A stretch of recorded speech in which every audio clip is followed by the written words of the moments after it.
अस्सलाम वालेकुम। Today the topic of our discussion is heart failure. इससे पहले जो है हमने अपना डायरेटिक्स से चैप्टर कंप्लीट किया है और आज हम स्टार्ट करेंगे अपना एक न्यू चैप्टर जिसका नाम है हार्ट फेलियर। अब हार्ट फेलियर क्या है, इसकी सिंपल सी डेफिनेशन क्या है वो हम देख लेते हैं कि हार्ट जो है वो अपना डिज़ाइन जो उसका टास्क है वो परफॉर्म ना करे तो उसको क्या कहते हैं, हार्ट फेलियर। हार्ट जो है वो फेल हो जाता है अपना जो है वो डिज़ाइन जो अटैक है उसको परफॉर्म करने से, वो जो है वो फेल हो जाता है। अब हार्ट की जो नॉर्मल जो शेप है उसको क्या कहते हैं, एलिप्टिकल। हार्ट की क्या है, एलिप्टिकल शेप है और इसकी जो नॉर्मली हम कोई भी चीज़ देखें तो उसकी जो बेस जो होती है वो लोअर साइड पे होती है, नीचे की तरफ होती है। लेकिन इस जो हमारा जो हार्ट है उसकी बेस क्या है, हमारी जो है वो ऊपर वाली साइड पे है। क्योंकि इसकी वजह क्या है कि इसने जो है अपोजिट डायरेक्शन में, ग्रेविटी की अपोजिट डायरेक्शन में जो है वो ब्लड को फ्लो करना होता है। अब हम देख लें हार्ट की जो सिंपल सी मतलब डायग्राम देख लें, ऐसे ही रफ से डायग्राम। ऊपर जो है वो एओर्टा होता है। अब हार्ट में जो है वो ब्लड को एओर्टा की तरफ पंप करना है, मतलब against the force of gravity जो है वो पुल करना होता है इसने। इसीलिए जो है वो इसकी बेस जो है वो अपर साइड पे है और इसकी एपेक्स जो है वो नीचे वाली साइड पे है। तो ये हो गई इसकी मॉर्फोलॉजी जो है वो। एओर्टा जो है वो हमारा जो है वो base of the left ventricle. अब दो वेंट्रिकल्स, ये लेफ्ट है ये राइट है, तो हम जो है वो ये जो हमारा एओर्टा है वो हमारा लेफ्ट वेंट्रिकल की बेस से जो है वो अराइज हो रहा है और जो रिसीव करता है राइट एट्रियम ब्लड वो जो है वो सुपीरियर और इंफीरियर वेना कैवा से करता है। अब जो हमारे पास हार्ट की जो मेन मसल्स हैं, मिडिल लेयर है, उनको क्या कहते हैं, मायोकार्डियम। अब हार्ट की जो सिंपल सी डेफिनेशन है वो हमने देख ली कि ये जो है अपना असाइन जो टास्क है उसको परफॉर्म नहीं कर पाता और फेल हो जाता है इसको परफॉर्म करने में। इसको क्या कहते हैं, हार्ट फेलियर। अब हम जो है वो इस चैप्टर को आगे चलाने से पहले जो है हम इसकी कुछ टर्म्स को देख लेते हैं जिनको डिस्कस किए बगैर जो है वो हमें अपना चैप्टर जो है वो समझ नहीं आ सकता। तो सबसे पहले हमारे पास जो है वो है हमारे पास कार्डियक आउटपुट। अब कार्डियक आउटपुट क्या होती है हमारे पास, कार्डियक आउटपुट जो है उसकी डेफिनेशन क्या है कि हमारा जो ब्लड है कितना वॉल्यूम उसका जो है वो इजेक्ट हो रहा है हार्ट से पर मिनट। अब इससे पहले जो है हम देख लेते हैं स्ट्रोक वॉल्यूम।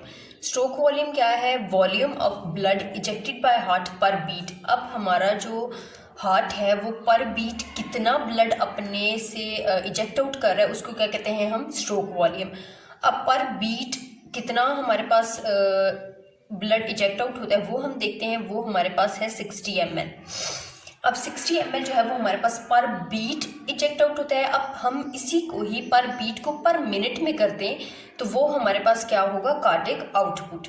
अब कार्डियक आउटपुट, अब हार्ट रेट क्या, अब इन्होंने कार्डियक आउटपुट की इक्वेशन में लिखा है स्ट्रोक वॉल्यूम पर बीट, मतलब कितना इजेक्ट आउट हो रहा है ब्लड हार्ट से, और हार्ट रेट। हार्ट रेट क्या होता है कि हमारे पास पर मिनट में कितनी बीट्स प्रोड्यूस होती हैं हार्ट से। पर मिनट जो है वो हमारे पास कितनी बीट्स होती हैं, 80 हमारे पास बीट्स आ जाती हैं पर मिनट। अब हम देख लें पर बीट हमारे पास कितना प्रोड्यूस है, 60 ml। तो कार्डियक आउटपुट के लिए हम क्या करेंगे, पर मिनट के लिए 80 बीट्स को हम मल्टीप्लाई कर देंगे 60 से, तो हमारे पास आ जाएगी कार्डियक आउटपुट। अब वो हम करेंगे तो वो हमारे पास 4800 आएगी और इसको हम अप्रोक्सीमेटली 5000 ml भी कह सकते हैं। तो क्या हुआ, स्ट्रोक वॉल्यूम क्या हुआ, पर बीट कितना ब्लड इजेक्ट आउट हो रहा है, और कार्डियक आउटपुट हो रही कि पर मिनट कितना ब्लड का वॉल्यूम जो है वो हमारे पास इजेक्ट आउट हो रहा है।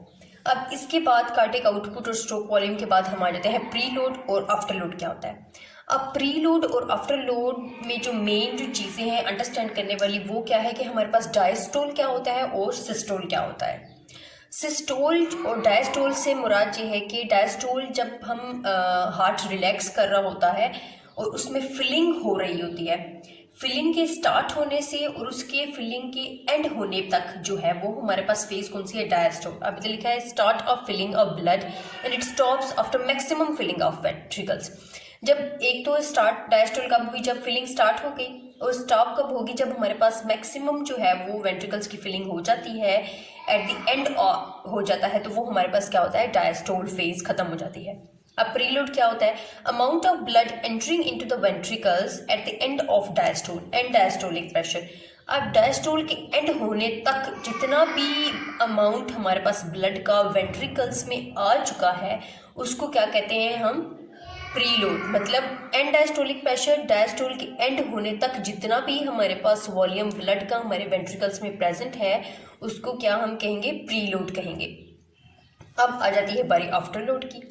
आफ्टर लोड में क्या होगा, the amount of blood left in the ventricle after systole and the pressure created by it during systole in the left ventricle. अब सिस्टोल क्या है, सिस्टोल वो हमारे पास फेज है जब हमारे पास जो है वो ब्लड इजेक्ट आउट होता है, हमारे पास ब्लड इजेक्ट आउट हो जाता है हमारे पास, वो हमारे पास आ जाती है सिस्टोलिक फेज। अब जो एक तो हमारे पास फिलिंग हो गई, फिलिंग होने के बाद अब उसने इजेक्ट आउट होना है हार्ट से ब्लड ने, तो ब्लड जब इजेक्ट आउट हो जाएगा तो लेफ्ट हमारे पास वेंट्रिकल में जितना ब्लड बच जाता है, ये नहीं कि जो इजेक्ट आउट हो गया, जो इजेक्ट आउट होगा वो तो हमारे पास स्ट्रोक वॉल्यूम है कि पर बीट या पर मिनट हमारे पास जितना ब्लड इजेक्ट आउट होगा वो हमारे पास, जहाँ तो पर बीट होगा तो स्ट्रोक वॉल्यूम होगा, पर मिनट होगा तो वो कार्डियक आउटपुट होगी।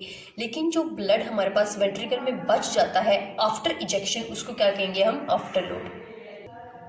ये हो गया हमारे पास आफ्टर लोड। अब आफ्टर लोड का हमारे पास जो है वो फ़ायदा क्या है, जो मतलब हमारे पास ब्लड हमारे पास वेंट्रिकल्स में आफ्टर इजेक्शन बच जाता है वो हमारे पास जो है वो प्रेशर क्रिएट करता है। प्रेशर क्रिएट करता है कि जो हमारा ब्लड है वो एओर्टा में जाए, क्योंकि उसने against the force of gravity जाना है, तो ये हमारे पास प्रेशर जो है वो हमारे पास नेसेसरी है। अब अगर हमारे पास जो है वो एओर्टा में प्रेशर ज़्यादा होगा as compare to the ventricle, तो हमारे पास जो है वो ब्लड हमारे पास एओर्टा में नहीं जा सकेगा। इसलिए जो हमारे पास आफ्टर लोड में जो हमारे पास प्रेशर क्रिएट होता है वो हमारे पास नेसेसरी है कि वो इस रेजिस्टेंस को ख़त्म कर सके और ब्लड जो है इजीली हमारे पास एओर्टा में शिफ्ट हो सके।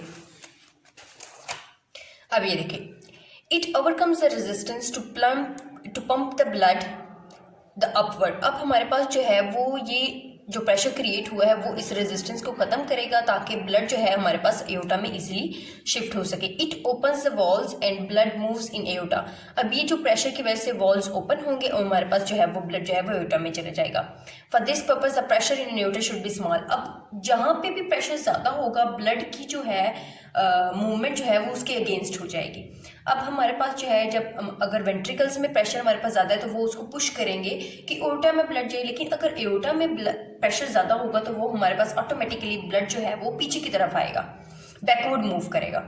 अब हमारे पास अगर आफ्टर लोड ज़्यादा है, मतलब हमारे पास बहुत ज़्यादा प्रेशर क्रिएट हो रहा है, बहुत हमारे पास अमाउंट जो है वो ब्लड की वेंट्रिकल्स में बच चुकी है, तो वो हमारे पास एक्सेसिव जो है हमारे पास रिक्वायरमेंट से ज़्यादा प्रेशर क्रिएट करेगा, जिसकी वजह से क्या है हमारे पास कार्डियक वर्कलोड, जो हमारे पास वर्कलोड है हार्ट पे, वो हमारे पास जो है वो ज़्यादा हो जाएगा। It increases in hypertension and वेजोकंस्ट्रिक्शन। अब हाइपरटेंशन में ज़्यादा हो जाएगा और वेजोकंस्ट्रिक्शन में जब वेजल्स कंस्ट्रिक्ट करेंगी तो हमारे पास ऑटोमेटिकली ब्लड फास्ट मूव करेगा और ब्लड प्रेशर जो है वो इंक्रीज हो जाएगा। अब फिर आ जाती है हमारे पास नेक्स्ट टर्म जो है वो कंट्रैक्टिलिटी की। कंट्रैक्शन फोर्स जो है वो हमारे पास जितना इजीली, जितना बेटर जो है वो ब्लड के लेयर्स जो है मायोकार्डियम लेयर्स हमारे पास बेटर जो है वो कॉन्ट्रैक्ट करेंगी, उतनी ही बेटर हमारे पास इजेक्शन होगी। ब्लड उतना इजीली जो है वो हमारे पास वेंट्रिकल से इजेक्ट आउट होगा और उतनी ही बेटर जो हमारे पास स्ट्रोक वॉल्यूम होगा, मतलब कितना वॉल्यूम हमारे पास ब्लड का पर बीट जो है वो जा रहा है हमारे पास हार्ट से बाहर। इसके बाद आ जाती है हमारे पास इजेक्शन फ्रैक्शन। ये हमारे पास लास्ट टर्म है। अब इसमें क्या होता है इजेक्शन फ्रैक्शन में, ejection fraction is the fraction of blood ejected by the ventricle stroke volume to its end diastolic volume. अब ये क्या है हमारे पास एक रेशियो है। ऊपर क्या होगा हमारे पास ejection fraction is the fraction of blood ejected by the ventricles, ventricles से कितना ब्लड इजेक्ट आउट हो रहा है मतलब stroke volume, to its end diastolic volume. End diastolic volume क्या होता है, जो हमारे पास जो है डायस्टोलिक फेज के एंड पे हमारे पास वेंट्रिकल्स में ब्लड बच जाता है, फिल अप हो जाता है, और वो हमारे पास हम उसको क्या कहते हैं, प्रीलोड भी कहते हैं। तो शॉर्ट टर्म में हो गया हमारे पास stroke volume divided by preload is the ejection fraction. Stroke volume is divided by end diastolic volume. अब स्ट्रोक वॉल्यूम जो है वो उसका ये भी फॉर्मूला होता है कि and diastolic volume, end diastolic volume मतलब जो हमारे पास प्रीलोड है minus end systolic volume. And मतलब प्रीलोड अगर हमारे पास 100 है, 100 वॉल्यूम है, और एंड सिस्टोलिक वॉल्यूम मतलब जो ब्लड हमारे पास इजेक्ट आउट हो चुका है उसको क्या कहेंगे हमारे पास, जो बच जाता है, बल्कि आई एम सॉरी, अब ये क्या है हमारे पास stroke volume, end diastolic volume minus end systolic volume. End systolic volume से मुराद वो वॉल्यूम है जो हमारे पास वेंट्रिकल्स में बच जाता है। मतलब हमारे पास 40 ml और 60 ml जो है वो अगर हम इनको माइनस करेंगे तो हमारे पास 60 ml बच जाएगा जो हमारे पास है स्ट्रोक वॉल्यूम। और उसको डिवाइड करेंगे एंड डायस्टोलिक वॉल्यूम के साथ, मतलब प्री लोड के साथ, तो हमारे पास आ जाएगी इजेक्शन फ्रैक्शन। अब ये जो टर्म्स थी ये हमारे लिए बहुत ज़रूरी थी इनको समझना, क्योंकि जब हम आगे चैप्टर के नेक्स्ट आगे चलेंगे तो ये टर्म्स जो है वो बार बार हमारे पास रिपीट होंगी। तो हम उस टाइम पे इनको बार बार डिस्कस करने की बजाय हम अपने टॉपिक पे डिस्कशन करेंगे। तो ये होगी हमारे पास नॉर्मल टर्म्स। इसके बाद हम जो है वो हार्ट फेलियर को प्रॉपरली स्टार्ट करेंगे।